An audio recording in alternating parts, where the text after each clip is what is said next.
दिगंबरा दिगंबरा श्रीपाद वल्लभ दिगंबरा कथा श्रीपाद श्री वल्लभ स्वामींच्या श्रीपाद श्री वल्लभ स्वामींच्या कृपेने नवविवाहितेच्या पतीस जीवनदान मिळाले ती कथा। एके दिवशी एक नवदाम्पत्य श्रीपाद प्रभूंच्या दर्शनासाठी आले होते। त्यांना पंचदेव पहाडावरील दरबारात राहण्याची प्रभूंनी आज्ञा दिली। त्या आदेशानुसार ती दोघे पती पत्नी पंचदेव पहाडावरील दरबारात गेली।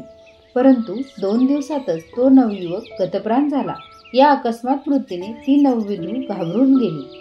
ती म्हणाली, प्रभू आपल्या भक्तांचे रक्षण करतात आणि त्यांची कृपादृष्टी सर्वांवर असते असे ऐकले होते, परंतु आज हे अघटितच घडले। दुःखाने तिच्या नेत्रातील अश्रू थांबत नव्हते। तिचे नातेवाईक ही दुःखद बातमी कळताच पंचदेव पहाडावर आले। त्या मृतदेहाचे दहन करावे का नाही असा प्रश्न सर्वांना पडला। श्रीपाद प्रभूंच्या आज्ञेशिवाय तो मृतदेह दरबाराच्या बाहेर नेता येणार नाही असे सेवेकरी म्हणू लागले। तितक्यातच श्रीपाद प्रभू दरबारात आले।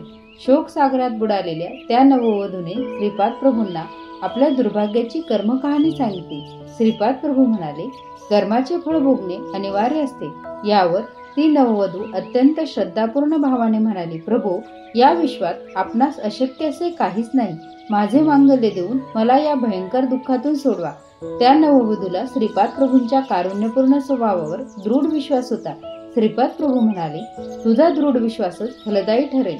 माझ्यावर असलेल्या तुझ्या श्रद्धाभावाने तुझा पती नक्कीच जीवित होईल। कर्मसिद्धांताचा व्यतिरेक न होता तुला एक उपाय सांगतो। तू तुझ्या पतीच्या वजना इतकी लाकडे तुझे मंगळसूत्र विकून आणून त्या लाकडावर स्वयंपाक कर। चुलीमध्ये ती लाकडे जशी जळतील तसे तुझे अमंगल जळून जाईल। श्रीपाद प्रभूंच्या सांगण्याप्रमाणे त्या नववधूने आपले मंगळसूत्र विकून लाकडे आणली आणि त्यावर स्वयंपाक करू लागली। चुलीतील सर्व लाकडे जळून जाताच तो तरुण झोपेतून उठल्याप्रमाणे उठून उभा राहिला। त्याला जीवित झालेला पाहून त्या नववधूच्या आनंदाला पारावर उरला नाही। सर्व भक्तगणांनी आनंदाने श्रीपाद प्रभूंचा उच्च स्वरात जय जयकार केला। श्रीपाद श्री वल्लभ स्वामींवर अढळ श्रद्धा आणि विश्वास असणाऱ्या भक्तांवर श्रीपाद श्री वल्लभ स्वामींची कृपा प्राप्त झाल्याशिवाय राहत नाही हेच खरे। श्रीपाद राजम शरणम प्रपद्ये। श्रीपाद श्री वल्लभ स्वामींची ही कथा आपणास आवडल्यास व्हिडिओला लाईक करा, चॅनलला सबस्क्राईब करा। धन्यवाद।